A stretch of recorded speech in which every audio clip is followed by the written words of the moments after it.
Hey everybody, this is Koetting. I'm here with Koetting C.Kendall. Now, whew, man, well, let me ask you, do you, with everything you do you just take everything and like run with it and take it as far as you can? Because that's what you've been doing with these gatekeepers, man. Yeah. With me, I'm the type of guy that I think if I'm gonna enter it, I'm gonna enter it with everything that I've got, and I'm not gonna stop till I reach the very edge, if there's a very edge at least. So yeah, I just kind of run with whatever I pursue, really. Yeah, and I asked that because uh, you've not just been waiting for me to put my shit out and you can follow up from there. You're not waiting for anybody. Like you started seeing what was going on with these gatekeepers and you started chasing it, and what that's done is that's allowed you to have insights and revelations that I mean that are, as far as I'm concerned, they're right along there with mine, if not even a little deeper sometimes. You really dig into some aspects of it. One of the things that you and I have been talking about lately, well, a couple of things that I'd like to touch on in this little podcast is the first is the abyss, the creatures in the abyss, and what that all means, and whether that's real or whether that's just symbolic, a metaphor that we're creating. And then the second thing is the Lord of Darkness. That it seems like we're both getting a view of what this thing is that we're calling the Lord of Darkness, and I'd like to get some of your thoughts on that. So thanks for jumping on here with me, and let's dig into this. So with I think it was with Abaddon that I started seeing the abyss, and he gave me the Devil's Idol to work with to really link his power up to my temple. What no, I saw the abyss. I saw these creatures out in it like these almost like whales, but more dragon-like, I guess, than whales. But they were terrifying. I mean, bigger than any building that you could ever see here. Sometimes some of them are bigger than a planet. And now I looked at them. I did the work that I had to do with them as far as cleansing the devil's idol, but then I just kind of walked away and went the other way. But you kind of stayed there and looked at them and saw what was going on. So what did you see in the abyss? Well, it was interesting to say the very least. So these creatures at the well, like you said, at the very edge of the abyss, sort of like what I call the outer rim or that dark rim of the abyss. The way that I see it, that these creatures and the Father of Darkness ain't all that different. That they are abominations. They are these sort of like old ones, like where me and you were discussing about what these things actually are, and you were telling me to look up H.P. Lovecraft work on the witch's house, and I started reading that, and the descriptions of these abominative entities were just mind-boggling. So, and that's the best way that I can explain these creatures. So when I seen them, now most people would look at that and go, "Oh fuck no, I'm going the other way," or "I'm just gonna head back to sanity for a moment." When I seen them, it was sort of like a fascination. Now I've always been that type of person that when a child would hear something in the dark rumbling at night, they would run away scared, or you would get that one odd child that would want to go investigate. I was that child, most definitely, and I'm exactly the same now, if not worse. So when I seen these things on the very outer rim, I was shocked. First, I was terrified. Secondly, I was shocked, and then third was this curiosity. And it wasn't like I wonder what these things are. It was what are these things, and I couldn't get them out of my mind. Now, during my whole deep immersion into the path working with Satan, and when I seen this form of the Father of Darkness as this monstrous serpentine draconic hydra, that's when I really started linking the Father of Darkness to these creatures quite a little bit more. Because when you describe these creatures as these gigantic whales, they most definitely have that appearance. But I was also seeing other things like gigantic, just these terrifying tapeworms.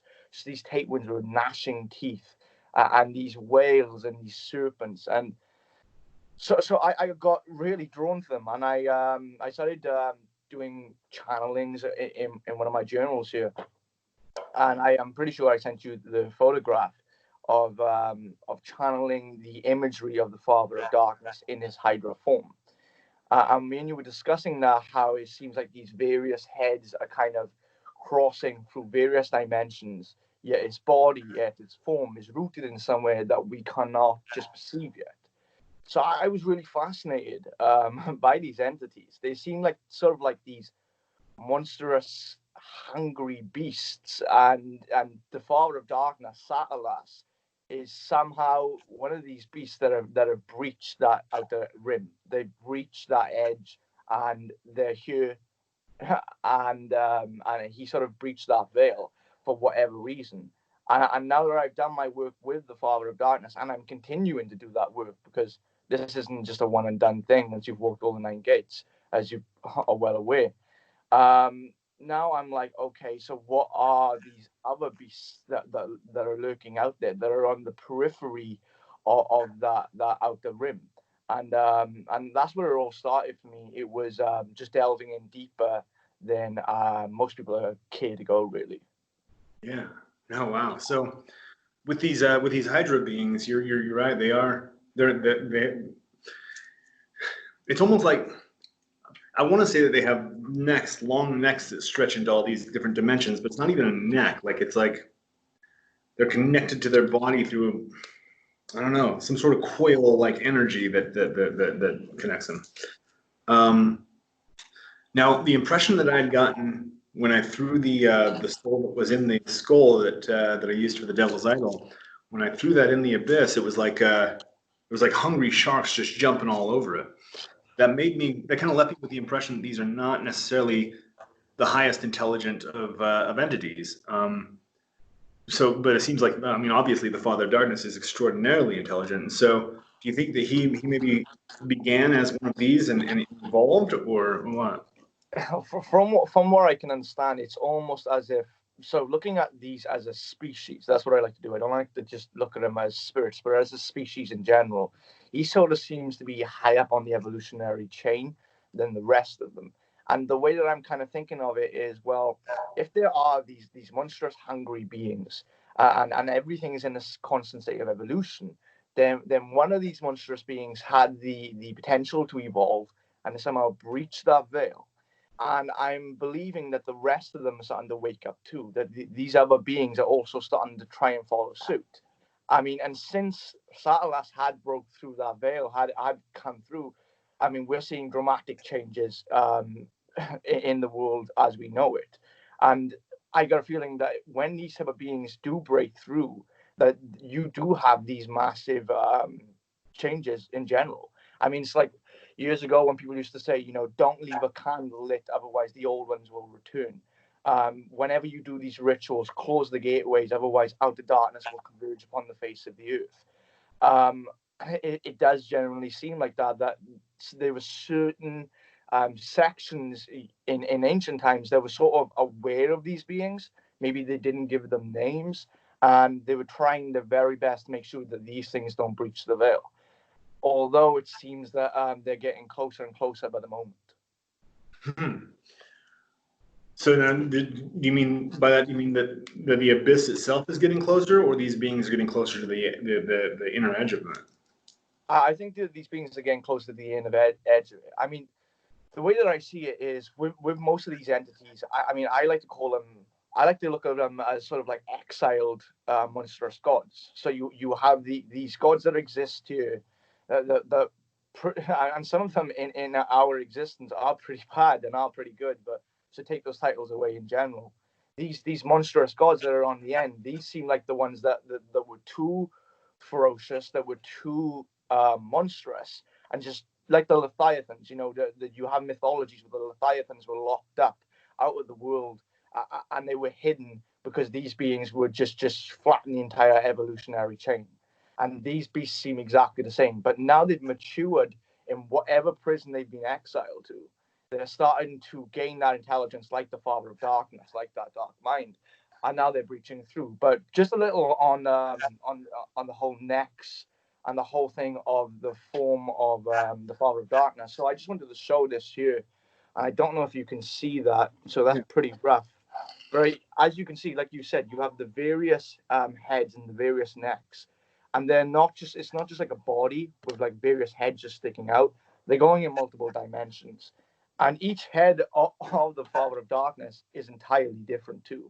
You've got different draconic heads. You got completely different serpentine heads. You got a cobra, a python.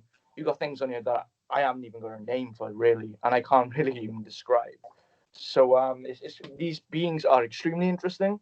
Once you push past that boundary of mystery and sort of terror, and you delve into it a little more, it's shocking how what is really possible with these entities. It's just you have to be very cautious in what you're going to do next.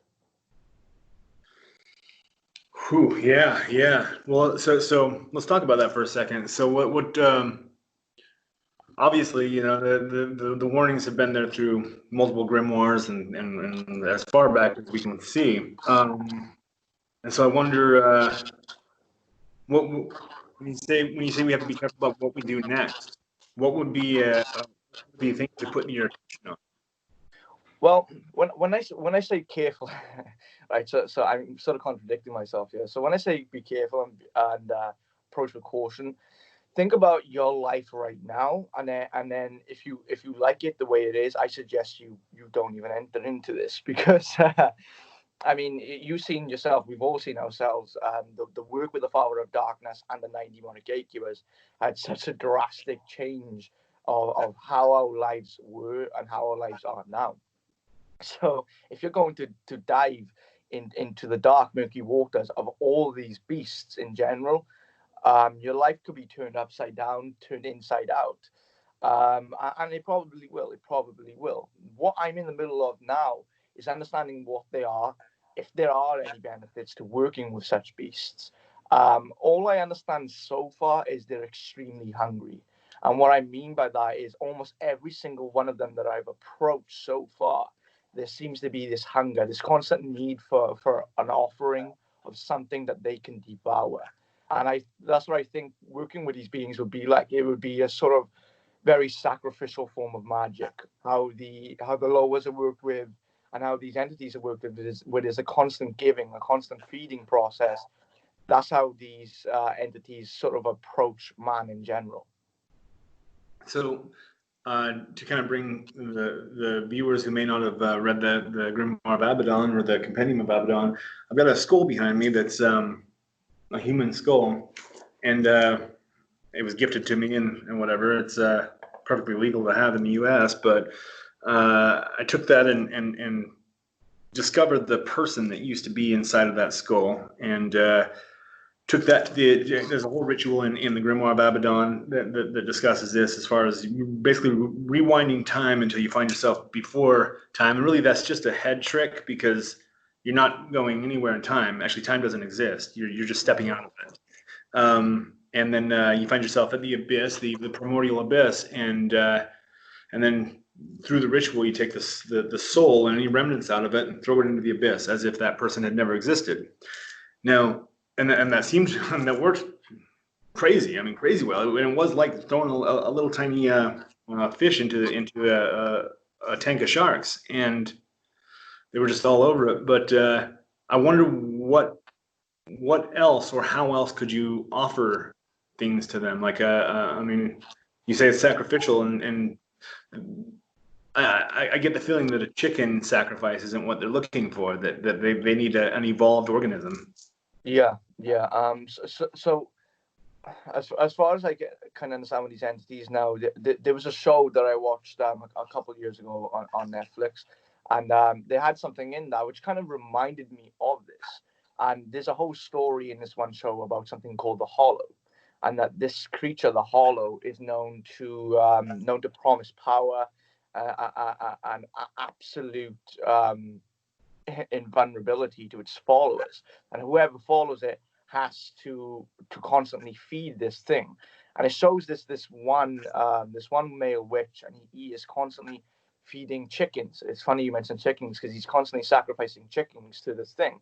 In the end, he's talking to his wife, and he says it doesn't seem like there's enough. Like no matter what I give, it doesn't seem enough.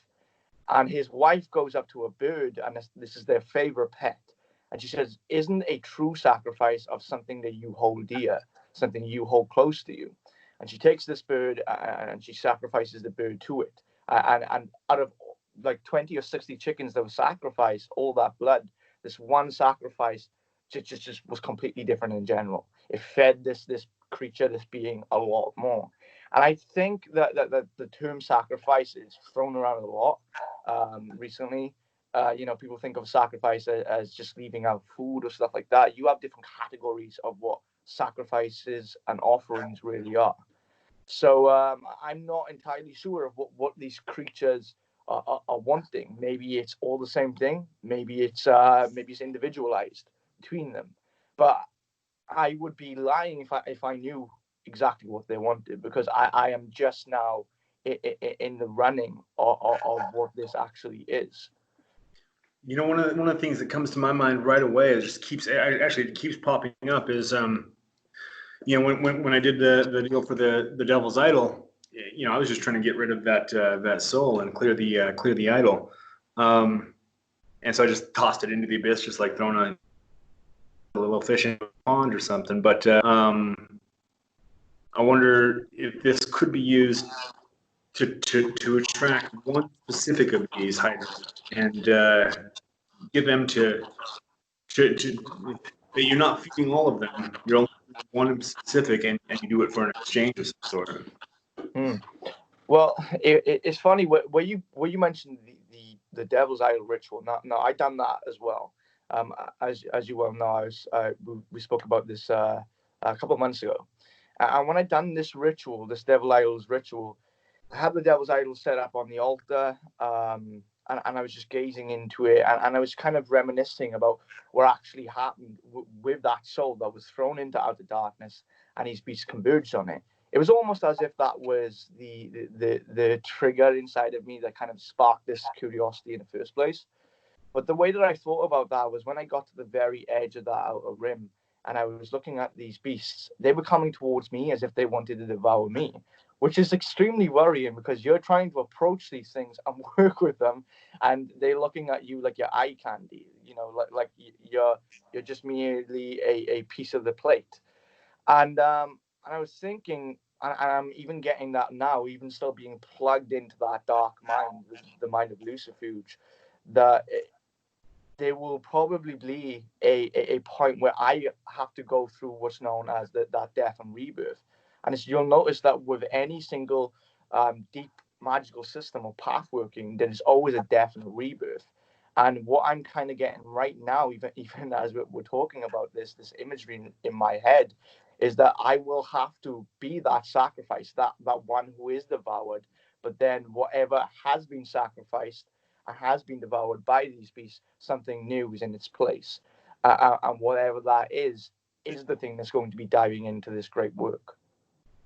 Yeah. So the other day I tried to send you a video that I wasn't able to. I had so many issues with this video because it was just as I was about to jump in the shower, I had a little spark go off that told me that my lights were still on in here. So I come out to my temple. I shut the lights out.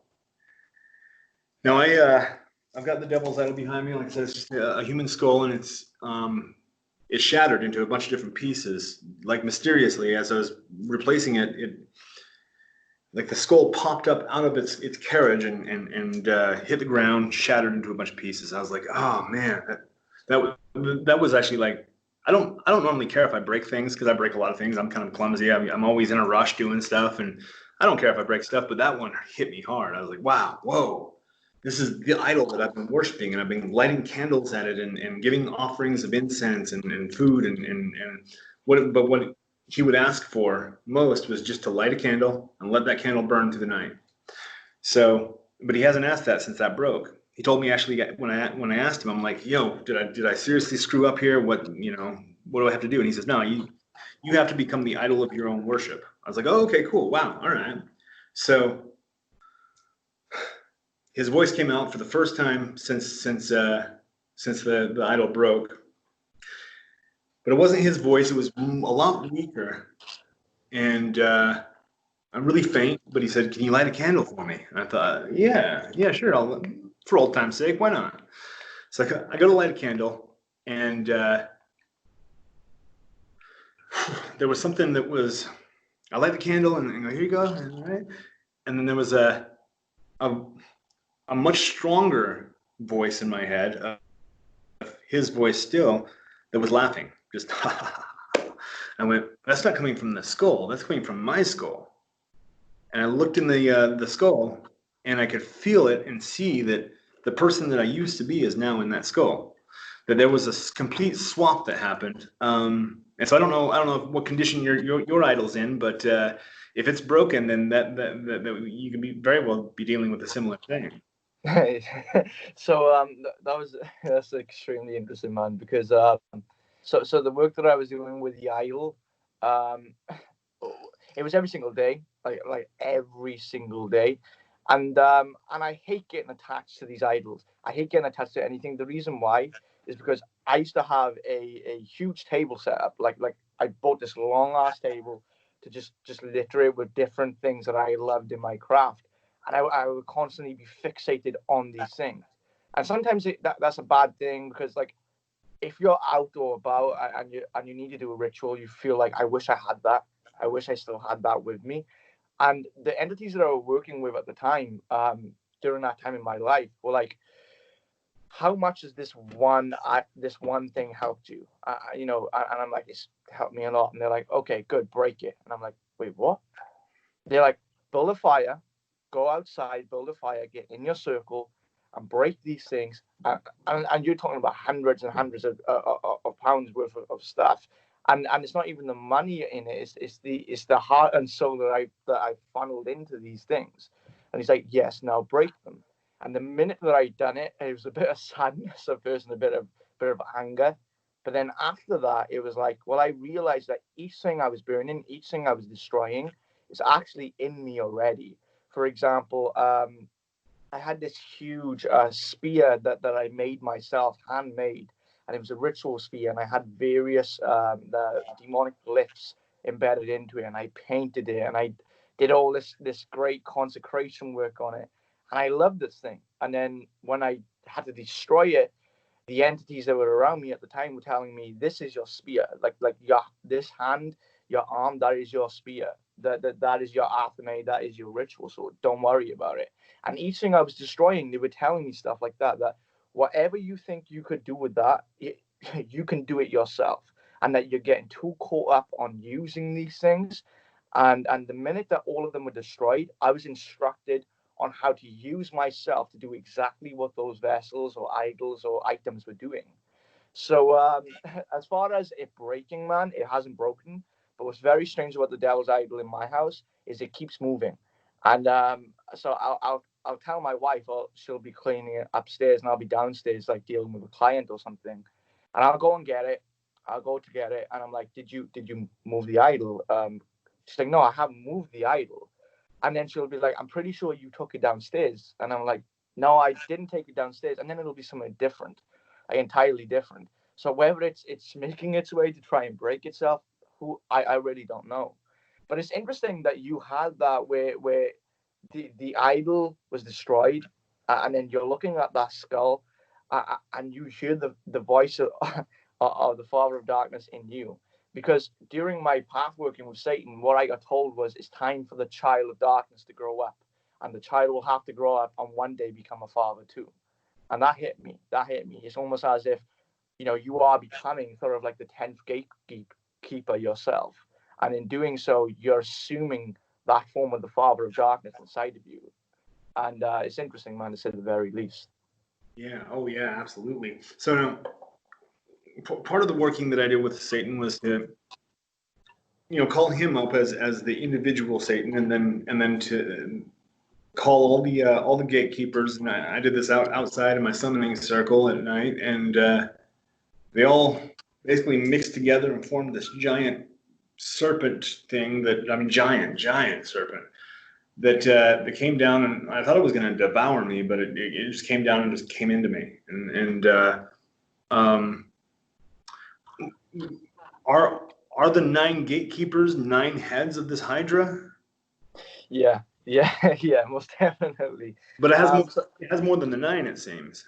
yeah, yeah. Well, the interesting thing about it is, it seems like so. One the only thing missing from the actual design that I drew were crowns. There were these crowns on each serpentine and dragon's head, and you'll notice that in the artwork itself, and I had many people comment on this, that they could see characteristics of each gatekeeper in each head. Like some of them were like almost playing like a guessing game, like guess fucking who, on these heads. And they were saying that it's very interesting how the art itself captured certain qualities of these gatekeepers. But each head, like you said, is the head of each gatekeeper. Now, when it comes to the Father of Darkness, because someone asked me this, well, where's the head of the Father of Darkness then? And it's almost as if, well, you can't see his body. Like you're able to see these heads coming at various angles and dimensions. But someone was questioning the body, and I was like, that is sort of the expansion, the extension of what the Father of Darkness is. He is the hidden thing. He is the mysterious thing. And if I had to really see it right now in my mind, the body of the Hydra is that blackened river of the abyss that is stretching out. So that dark river of the abyss that is the Father of Darkness, and then it splits off into these 9 heads. And so they are separate, but they are one in the same at the same time. And this can be very difficult to put into words, because when you think of something being one in the same, it's very difficult to then say it's separate, you know. But just like me, for example, not my daughter, in my mind, she is one in the same with me. We are one person because of how close we are. But at the same time, we are separate individuals. I mean, it's sort of the same thing, where it seems like they're emanations of each other, but they're entirely separate altogether as well. It's sort of a mind fuck, really. It really is. Yeah, I was interviewing S. Connolly, a demonologer, several years ago, and I asked her, do you think that these spirits exist outside of us? That they exist in actual spirit form somewhere, or are they just in our head? And she said, well, both, of course. And that is a hard concept for most people to wrap their head around. Now, in in chatting with you privately, you said there seems to be something else beyond the abyss, and so I did a little soul travel across it and tried to see what I could see, and there's nothing that my mind could lock onto as like form or anything like that. But I came back with the understanding that our language is really restrictive. The way that we've set up our mathematical models and our linguistic models is all binary. So either it's on or off, or you start from the left and read to the right, and then the next line read to the right. So you're doing this constant stop and start, and in order to even start to peer into the acausal mechanics of things, we'd have to have at least one more reference point, and we'd have to restructure a language that could flow any direction in time and space. And so, right now, like I'm here, you're there, we have this understanding, but really, there's no real distance between us. There's a field that connects us, maybe, but anyways, yeah, we've got to create a new language, create new math, create new science. Like we've got to basically redo everything that we've learned, because it's all. I mean, it's not that science and mathematics and all that is wrong. It's just fine for monkeys who are learning how to use tools. But to take the next step into multi-dimensional, we're going to have to really start from scratch and reform a lot of this. Yeah, well, it's strange because what I've always said is, when it comes to the spirit world and it comes to this world, and sometimes we view them as complete different things. It's like the was termed as real and the imagined. So when people said to me, "Well, how do you know you're communicating with a spirit? How do you really know you're communicating with a spirit?" And I said, "Well, if I was going to use mathematical, logical, inclined ways of thinking, I would have to say, well, I don't. But if I was using my experience, my validation, the evidence that I've had, the experience that I've had, then I know I definitely have. And these are the same individuals that I'll take into my temple, people who don't believe, who are complete, I suppose you'd call it mundane or muggle or whatever. I'll set up a black mirror, and I'll do this. This is with individuals that want to see something. And sometimes when they want to see things, there are two reactions that will happen that I've noticed. One, they'll run like fuck, or two, they'll be extremely intrigued. And mostly it's the first one. And when I set up a black mirror and these people see these things, they don't want to believe it afterwards. That they write it off. They're like, no, I produced that in my mind. And I'm like, well, did you want to see it? They were like, no, not really. I was like, but you attuned your intent through the exercise that I gave you. And what that did, that allowed you to sense something that you wouldn't normally sense, to be aware of something you wouldn't normally be aware of. Now, it's a lot easier for people like you and me and that, because through years of expanding our awareness and doing soul travel, we understand the illusion of things. We understand the grand illusion, and the fact that, like you said, with the fact of the illusion of separation, that indeed we think right now that you were there and I am here, when in actuality that's not the case. That there's no such thing as separation, and like, even when you start viewing your past lives and then you start viewing everyone else around you, we like to think, well, I am this specific individual, but in actuality, everyone else is an extension of that. And it can be a real mind-boggling thing. And what's very interesting is when you get further and further and deeper down the rabbit hole, all these concepts of logic and reality can't really be applied. How can you take the concepts of existence in this causal existence and then try to apply it to the acausal existence? It's just not going to work for you. The best what you can really hope for is to dive into that acausal world of complete and utter chaos, and somehow try to assimilate all that chaos and somehow try and put it into like an interface, try to interface with the uncontrollable, which is really what we're doing here, and which is really what I'm trying to do. These beasts are uncontrollable. They're not like specific entities where I've seen where you can call them up and then just get rid of them. These are the type of beings that I think that if you summon them and you've opened that gate, that it's going to take a very long time for that gate to close, if it closes at all. Mm-hmm. Yeah, no, for sure. That's and that actually, even as a black magician, is still terrifying to think of one of these things popping into this reality. That's wow, yeah, that's a lot. That's a lot. So, and you're right. There is the biggest thing that my mentors have always told me is just drop mind. Drop mind. Your mind is not capable of processing this, so you do need a direct interface. Just receive the experience. Don't question or judge it. Just receive it. Don't even try to understand it. Just receive it. And then when you get back to your body, then you can go through the write it down and see if you can get the details out. But in the moment, just have the experience, and then come back and see what insights you can bring away from it. So yeah. Well, let me ask, what are, if you had a hope of what these things could offer you or what they could do for you, what are you seeing on the horizon as far as what they could potentially be? So I suppose I'm fascinated by I'm really fascinated by a causal works. So as far as this existence, I was fascinated with trying to explore it all, and through soul travel, scrying, divination, evocation, and all these systems, I went through the various planes, and I went through these various sections and levels of this existence, going all the way up and then coming all the way back down through that anti-transmigration process. As I done that, I became obsessed with what else is there? What else am I missing? Because I think that's I don't know if it's a problem with me or if it's a good thing with me. I constantly want to know more. Like when people read something and they know something and they go, oh, okay, well that's that then. I'm not one of those one of those people. I like to read it. I understand something, then I take that and then I run with it, like you said.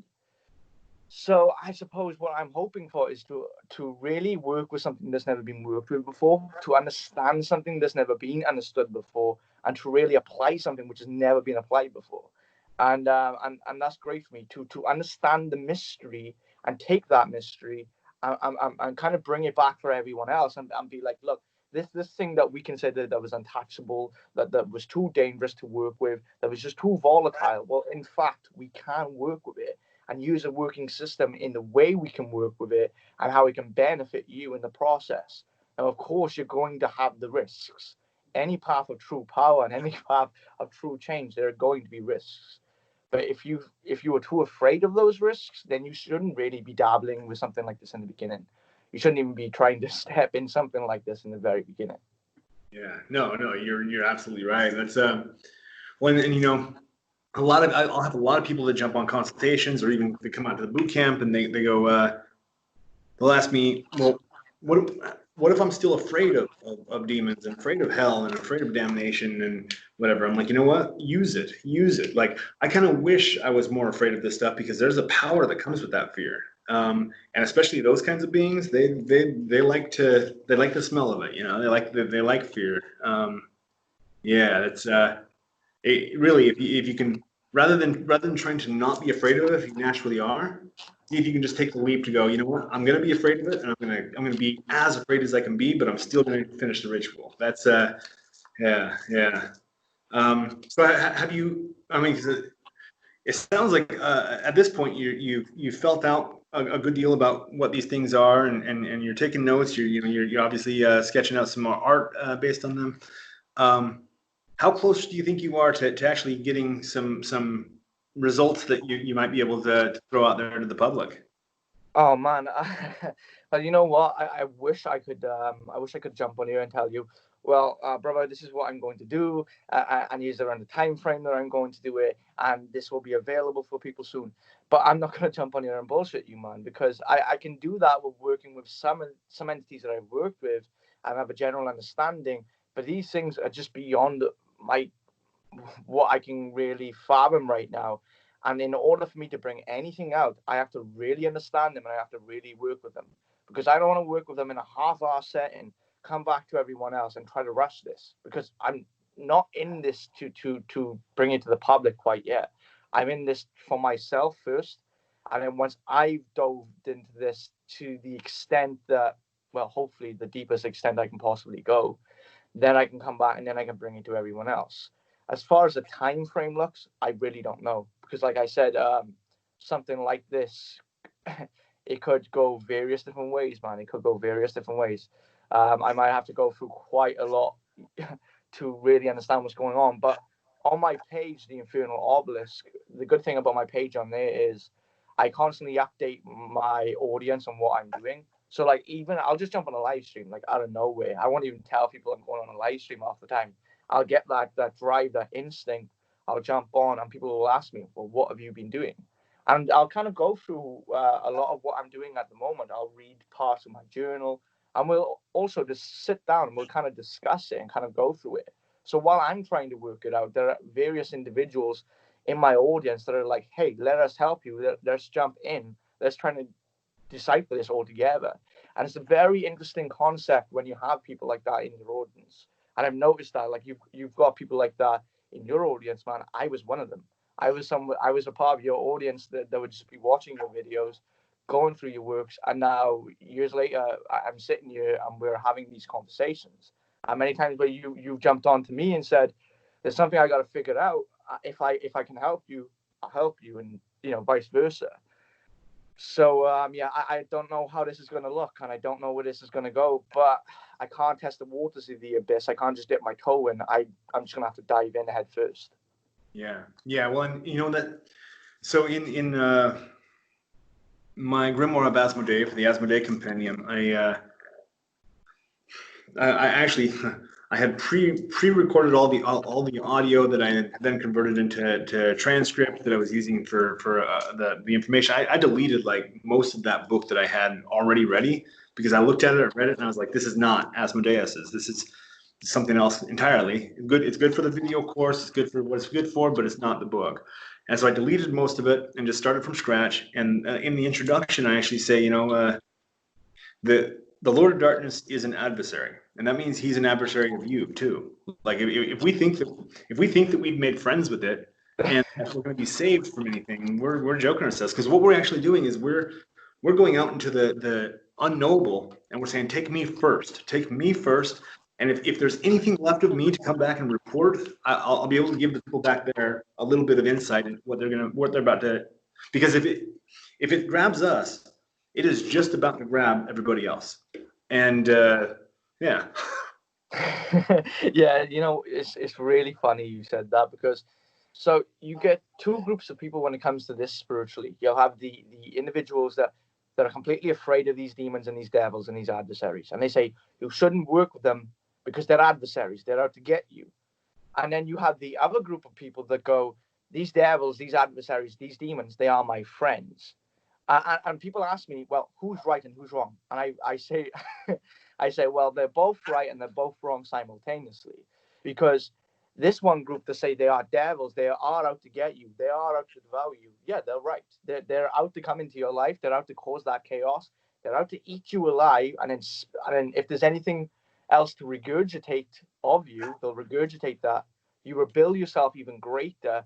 And then those other groups that say, well, these adversaries are actually helpful. Well, yes, they are too. They through being an adversary, there are concepts of what an adversary really is. Now, I've always said through this path working of the 90 demonic gatekeepers, when you stand there as a child of darkness, you are standing there as really both the villain and the hero. So my grandfather, before he passed away, he used to tell me, don't stress about what people think of you. Don't worry about what people think of you. Yeah, he was a wise man. He used to tell me that you're going to be a hero in many people's stories, but you're also going to be a villain in many more stories. That to others you will look like a savior, and to others you will look like an adversary. And that is exactly what the black magician is. He is a savior to some and an adversary to others. He is both the Christ character as well as the anti-Christ character. And so in order to embody that adversarial force, to embody the other side of the coin, that's why we work with these adversaries. You know what I mean? And it's very important that you work with both sides of the spectrum, because I think that's what many people are missing these days in the occult or in this community. A lot of people who are purely on a white path, a healing path, a loving path, a generous path, and you have people that are completely just destruction all the way. But people don't understand that the left-hand path is sort of neither of these. We're sort of in the middle, and I think this is what people confuse as a middle path.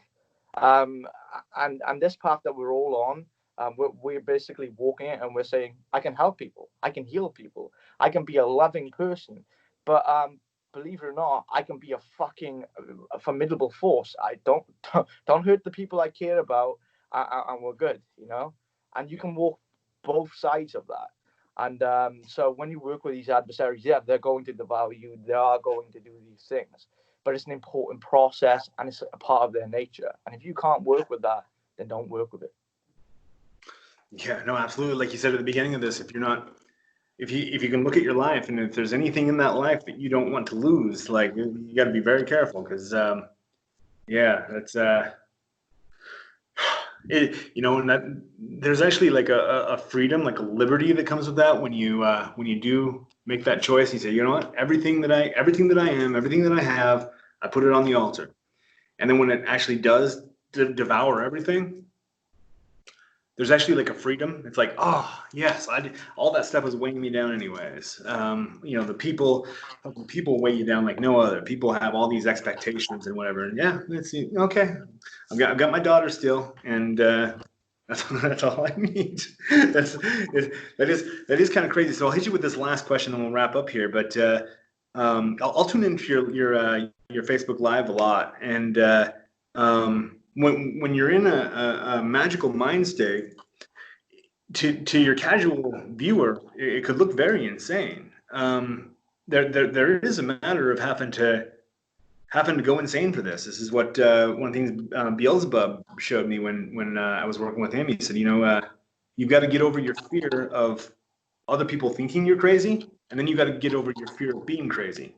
If you can do those two things and just accept it, you're crazy, man. And Yeah, there is that line that we're teetering on of full on insanity. Most people that are hearing this conversation probably have no frame of reference for it. Yeah, yeah. The interesting concept of that is so.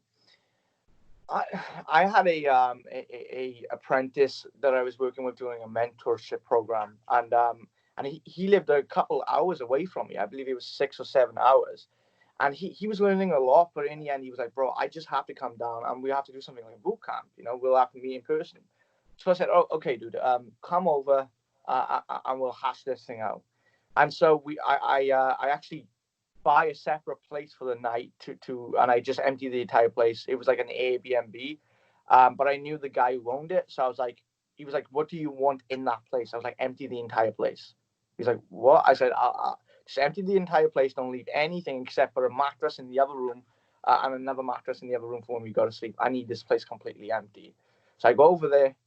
I take the guy there, and we start doing these rituals, and I'm watching him and I'm just observing him, and I'm just letting him do his thing.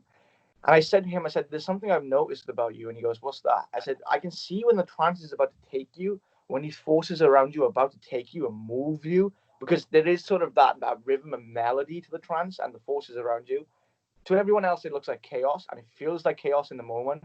But in actuality, they are like strings and notes and melodies that play a beautiful song. And if you are flowing with that melody, then you can't make that song, and you need to make that song." So I was like, "Go crazy with it. Go crazy with it. Fall into it. Allow it to devour you." And when he was in the trance, he was saying about, I'm feeling these energies, I'm feeling these forces, I'm feeling everything pulling me to do certain things. He said, "But I don't want to do it." And I was like, "Well, if you're afraid about what I think or what about everyone else thinks about that crazy stuff that you are being pulled to do, then you're never going to go forward. You're always going to stop yourself. You're always going to limit yourself. Fall into the madness." And like you said, Beelzebub is perfect to touch on that. He was teaching me about being like the Agori, falling into darkness, into toxicity, into defilement, and into pure madness. Embracing that, and you will be fucking surprised on where that takes you, man. So yeah, insanity is something that you've got to embrace. But an entity once told me, "What is sanity anyway? Sanity is just a form of living life and seeing life that's acceptable by the masses. So sanity and insanity is both an illusion as well." Yeah, no, for sure. Like, there's not a single person I can think of that I would say is perfectly sane. And if it's just one person, then they're the odd one. And yeah, there's no. It's actually like kind of a projection of our fears that we're afraid, and so we project that onto the world. And we're like, hey, everybody's gonna look at me like I'm crazy. Well, the real problem is you're looking at yourself like you're crazy. Um, and then yeah, that is the real shift there is to go. You know what? I'm either crazy or I'm not, but yeah, this works. Like this is real. This is very real. So yeah, and if that makes me crazy, then I just ask the universe to stop treating it like it's real. Like, you know, you do the ritual, or you call on these things, and you do have very real. First, you have revelations that turn out to be true. You have things that insights that you gather that you wouldn't have been able to get before, and then you have the alignment of your reality that happens right alongside it, exactly as it should. Like, if the universe stopped treating it like it was real, so would I.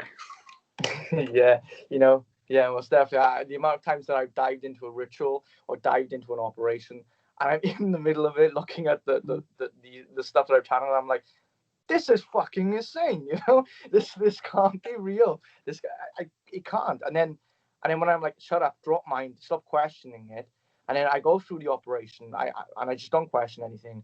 I come out of it and I sit down, and sometimes I'll have like chants, so I'll have words that are specific entities have said, and I'm like, "Well, what the fuck is that?" And I'll start researching it, and it turns out they're speaking to me in an earthly language, which I've never even heard before.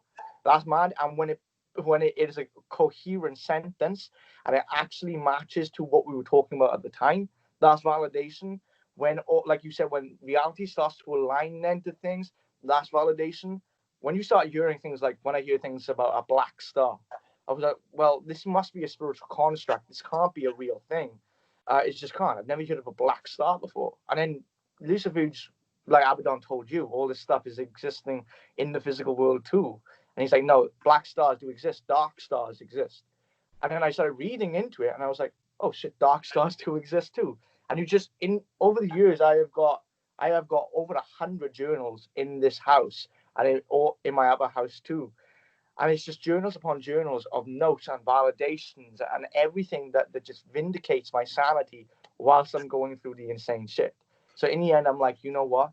It is insanity, but it's the insanity of the real world. It's and everything is an illusion anyway. So why even bother questioning the illusion? It's just all chaos, and we're just trying to push meaning into it.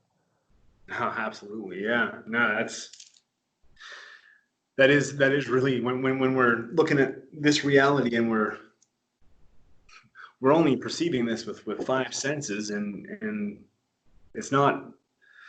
I mean, sure, it's real, but it's all illusion at the same time. It's all. It holds its place. It's a very persistent illusion, but it is not what it appears to be. Yeah. Reality is not what we think it is. So Yeah, I mean, this illusion is very. I mean, it's good to use. It's applicable. You can use it. And what I like to say to people is, like, I'll often see some people are having just a difficult time, and they're like, I hate life. I hate the way it is. And I'm like, well, only if you knew that in actuality you have programmed this reality. Like, think of it as a simulation. You are both the programmer and a hacker. Like you have programmed the source and how everything has happened in your life, but you can tweak it whenever you want. And when people start to see that as a fantastical thing and something that's far beyond them and is unreachable, that's when they set themselves up for failure. Because this is something that we've been doing for generations. Your ancestors have been doing it. We've been doing it before even these modern technologies were founded. This was the most ancient technology, and it was a part of our second nature. But as we've progressed through a civilization and as a society, we've started to look at these things as being beyond us. If you can re-hardwire yourself, if you can like just change yourself to think of this as being very approachable, something that it is very not so fantastical, but fantastic at the same time, then you can do it. You can most definitely do it. But you just have to understand that all this is possible. How many times have you had your beliefs, your ideologies, and your philosophy shattered? You hold on to something for so long and say, this is what I believe. But if you hold on to a belief or hold on to something at all, any form of attachment, you're setting yourself up for disaster. I can tell you the amount of times that I've told people, well, this is how it is. And then a year later, that thing that I believed in is shattered. And you have to accept that. You have to open your mind to that. yeah, no, for sure. We are. I mean, ascent is an endless process of evolution, and so yeah, we're definitely evolving still, and yeah, everything that is so profound right now, you know, well, and with time, I think it'll still be profound.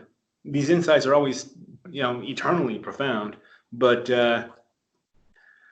there's always something else. There is always another level. So yeah. Now, I do want to. I do want to direct everybody to check out blog.co/gatekeepers. This is the main hub that you can go and find all of the workings and the compendiums and the video courses for the nine gatekeepers. We have Asmodee and Satan that are left to release. And Asmodee, I believe, is going to be coming out this summer by end of August, early September. And the final one, Satan, is coming out at the end of the year. So keep tuned for that. If you haven't yet, sign up for my newsletter. Signing up for my newsletter is going to get you information about all of our releases. You know, the most current information is going to be available. We're going to be hitting you up with whenever anything comes out. So make sure you sign up for that so you're in tune with what's going on. And if you haven't yet, subscribe to this channel. And you know, we're always throwing our videos out. Do you have a separate YouTube channel at all? Yeah. So I've got a YouTube channel. I'm mostly active on my Facebook, as I prefer my live streams now. But both the YouTube channel as well as the Facebook is the Infernal Obelisk. So be sure to check that out, guys. Absolutely. Awesome. Well, thanks for jumping on here with me. I appreciate it, and definitely keep me up to date, and we'll keep throwing information out there as we've got it. No rush, obviously. This is a work that is kind of beyond time. So, but I'm curious. Like the little me wants to really know this really bad.